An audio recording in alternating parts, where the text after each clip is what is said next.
Eddie Kessler, and welcome to the shop. Changed the way things are laid out a little bit. Yeah, we've been doing changes and all these adjustments and all. I want to show you something. I'm turning one thing and had one of those I wish I had moments. Well, I do have the moment and I do have the idea. So stick around. I'm going to show you what we're talking about.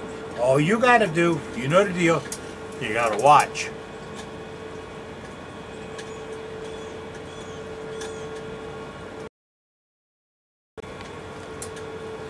Hey, I know where my remote's at, and one of you guys had a great idea.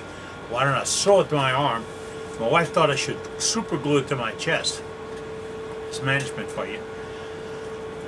Came up with this idea. It looks like a thing you put your keys on, and zip, you put it, and when you let your key go, it goes right back to your waist.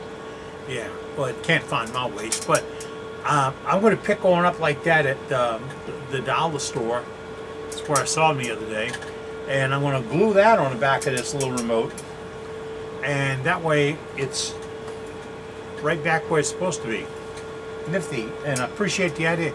You made me think about it. See, I said something and you turned around and made me think of what you could possibly do and how you can get around things. So let me go to a project I've got. Once again, I'm going to say, let me go to a project I've got, and I'll push the right button on the remote and show you that this is an ink pen I turned. It's a kitless pen. What you're looking at right down that end is the end of a Bic ink pen. And this piece is shaped to look like a baseball bat. See the cuff on the bottom? Round, everything else. All right, now this is made out of some wood that was donated to the group here. And I made these, and I'm playing with them. Let me explain to you a little bit of something. I'm learning how to do a lot of this stuff all over again. I've got the ability, you have the ability. I've got the skills, you have the skills. But now I have to put a whole bunch of this stuff back together again. And I'm watching my old videos to learn how to do it. Yeah, that's what happens. But I'm turning these on a drill bit mandrel. Which means I bought a drill bit long enough to do the thing, 5/32 bit, and I have a video on that, maybe back 2 or 3. And it stays on that drill bit, and I can turn it, shape it, and everything else. But what I'm having a little problem with is when I want to do this end over here, and here we are again, we're going to get the end out. When I want to do this end over here, my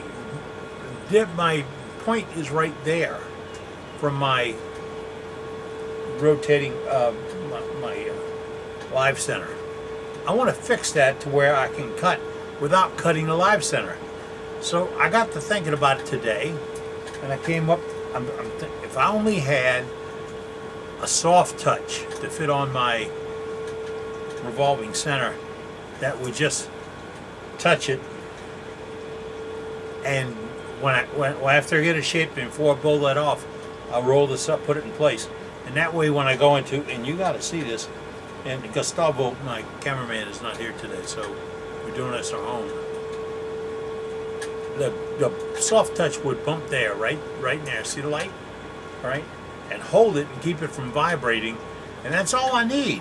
So I can put the finish on and everything else. Then I got a real brain fart. Pardon me, a brain cramp.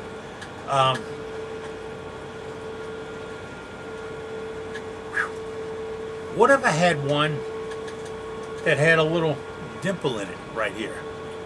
And when I brought it up over the end of the pen, after I shape it, I'd have something control the wobble. That's where guys run into problems. They're trying to control the wobble.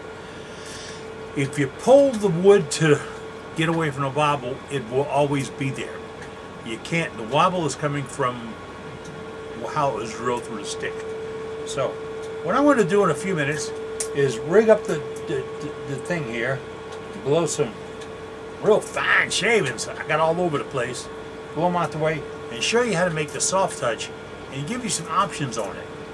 But in the meantime, since I know you're just hanging around, you want to see some pictures from folks sent me? I got some pictures, boy. I got some of the finest wood in the world. I'm sorry, finest wood turning in the world. for you to take a look at. Take a look at this. Let's set off some seam rippers. I got this in from J.S. Shelby. Now this is nice. It's a simple little project. And then Mike Vicelio sent me pictures of some screwdrivers. Mike, you're really trying to outdo me here. But well, I'll be outdone by Jason Wilkins. He did this nice splatter. Now that's selective turning. And then Dennis did these bangles. Dennis is trying to make some points at home, but they look good, Dennis, really good. And we'll wrap up with Harold Defoe has got this piece that's fluted and captured, and that is really nifty. That was a heck of an art show, huh? You've got pictures you'd like me to use and show folks, show the other folks, the people I'm the most proud of. All you have to do is send me a copy of the photograph. Don't modify it. Don't do the basic photograph. Send it to Captain Eddie Castellan, CAPN, Eddie Castellan at gmail.com. This address. Send it that address. I'll get it and I'll use it. Now, what I've done now, remember this is my opinion, only my opinion. I use what I've got, and I'm trying to use up shop scraps and things that are hanging around. I put a piece of mahogany in here. Why? Mahogany is fairly stable. It won't keep moving. It won't. The weather won't get it. And the humidity swell it up and all this stuff. That's what I really like about it. So I put a piece of mahogany in here. I'm going to turn it down until it gets to. Where's my soft touch? This is about an inch and an eighth in diameter, right here. You can't see that. All right, it's about an inch and an eighth in diameter. All right, you're going to ask me, how do I know? I've got one of those calibrated measuring devices, commonly known as a ruler, and it comes up to be 1 1/16 of an inch at the widest point. That'll work for this. I'll tell you about other things that work for in a moment. But right now, I'm going to cut this down a little bit more, put a spotter on it, force the drill, and then we'll drill a hole. Shields up.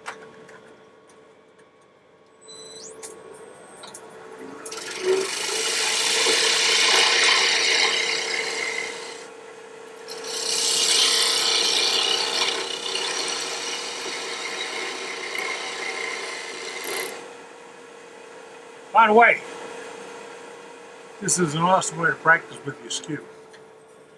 Don't tell me you don't need practice. I'm sitting here talking to you, and I've been looking for the last half an hour. Where could that 5/8 bit be? Because I still use the black. I've done the strum outside. Don't worry about it. But it was here in a basket. That's where I keep odds and ends. And that's an end, not an odd. So we put it in there.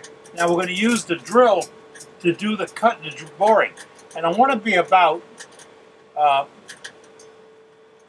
looking here, this is about 1 inch deep. That's the screws on my thing. If I keep looking over there, because that's where you are, that's about 1 inch. So I only need about 1 inch. And I'm going to drill this out, shields down.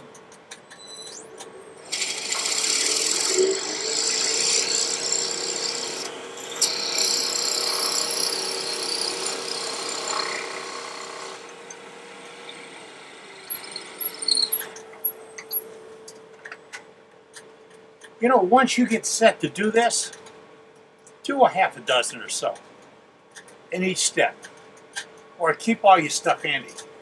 I'm just going to put my 5/8 drill bit back in the cabinet. Yeah, right, that ain't going to happen. I want to go put it in a box that's small Forstner bits, so I have an idea where it's going to be. Then I'm going to tap this. That's the other interesting part. This tip on a one-way revolving center is a 3/4 10 thread, and that's what I need to match. So that's where the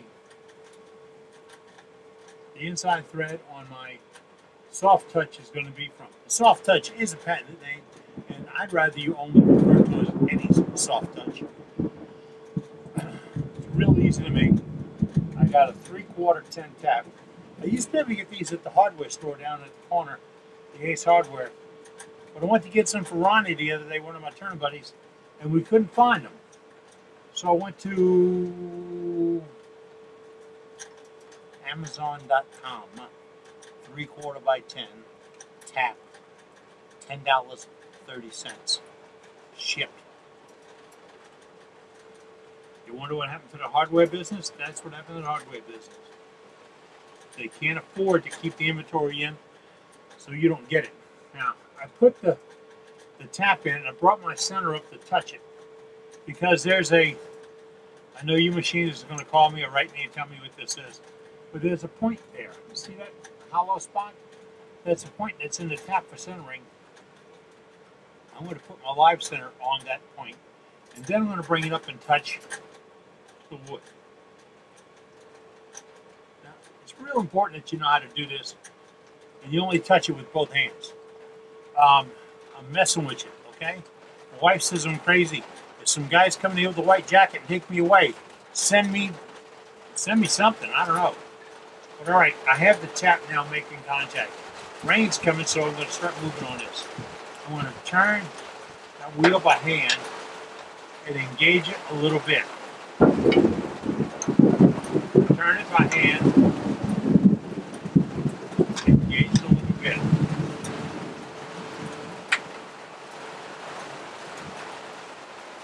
Now I'm cutting some threads. When I engage it a little bit,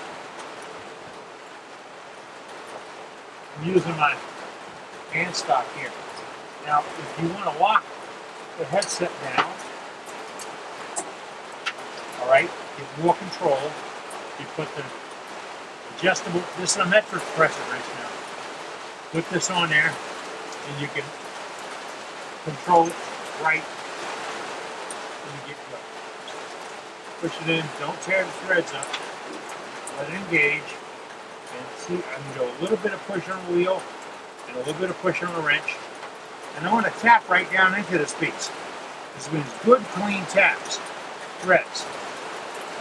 And if I turn the motor on right now, I'm going to ruin everything and my whole day. I don't want to do that.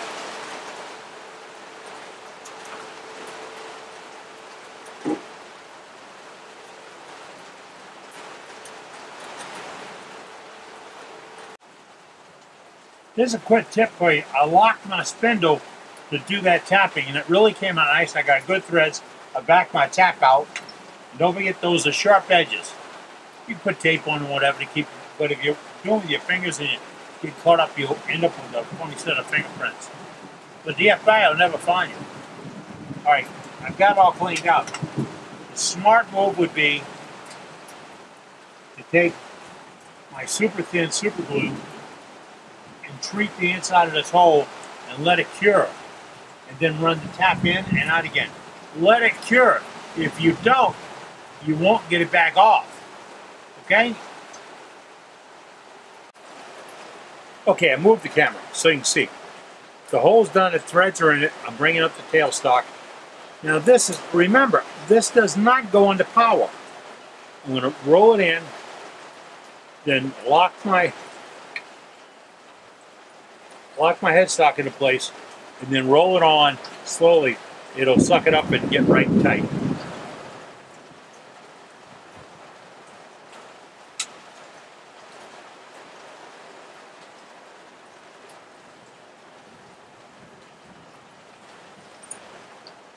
Now, that's the extent of what the lathe will do without power. The fitting is on the end here. I think you can see that. I'm working on camera replacements, all right? I lost a bracket when I got sick. We don't know why, but it went away. I'm going to part this off and get ready to turn into the shape I want. You got it? You got it.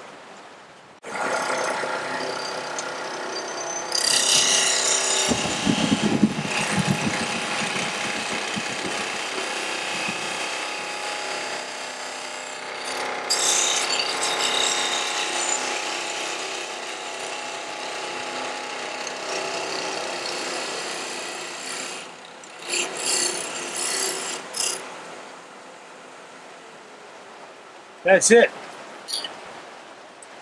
That stopped. Look, it's running true. But is it really true? Yeah, it is true. I'm going to tell you how to fix up the other end. I'm going to keep going with this and hope the thunder and lightning doesn't really affect it too much and rain noise. I took the tap and I put it in the jaws of my chuck. Unlike Carl Jacobson, I've got more than one chuck. The Carl changes the jaws out. I just changed chucks. So I put it in there and I'm going to tighten up that. Now this is a tricky thing. I'm going to put the cup on there.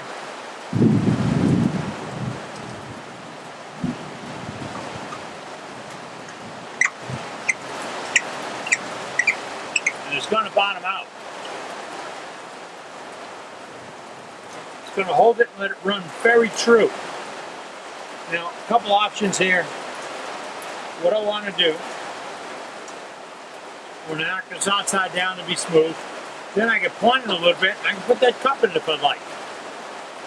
Just crank it and go.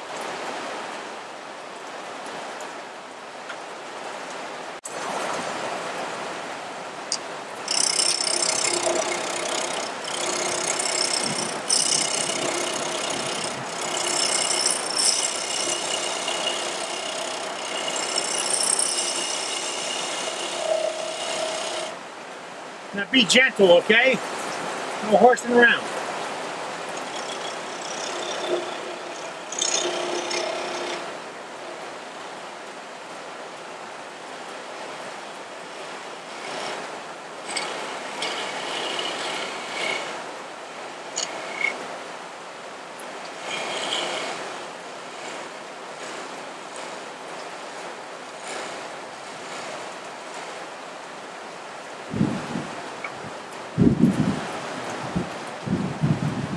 That's the little depression I was talking about. That would hold my baseball pen in place, or my ink pen without a kit in place so I can do the detail work on the top of it. The rain's getting bad. I can only backstroke, so I'm going to get out of here. I might be looking for water wings before this is over with. They said we got 2 days of this coming. But it's the same folks that said we had a tropical storm last week with blue skies and a little bit of cloud. So, okay, it is a forecast. Get rid of the safety gear. I'll break this down. The goal today was to make a soft touch that I can put on my tailstock, a revolving center tailstock. And then when I do these ink pens without a kit, which are really inexpensive and easy to do, then I've got something to touch with when I want to line it back up again. And when I cut, I don't cut my live center, I cut wood. And if I cut too much of it, I throw it away and do another one, because I was smart enough that when I was getting this roughed in, I did 5 or 6. All I got to do now is get them all tapped out, treat the inside with super glue, let it dry or cure, and then I'm in business. It's a tip you can use when you're out in the shop. It helps you make Chevys a little bit better. It's going to help you work, and it'll keep you safe. I'm Captain Eddie Castle, and if I can ever be of service, give me a call, drop me a line. Come on by. I'm here, making Chevys. Backstroke. Is that it? Backstroke? That's how we move here in Jefferson. Backstroke.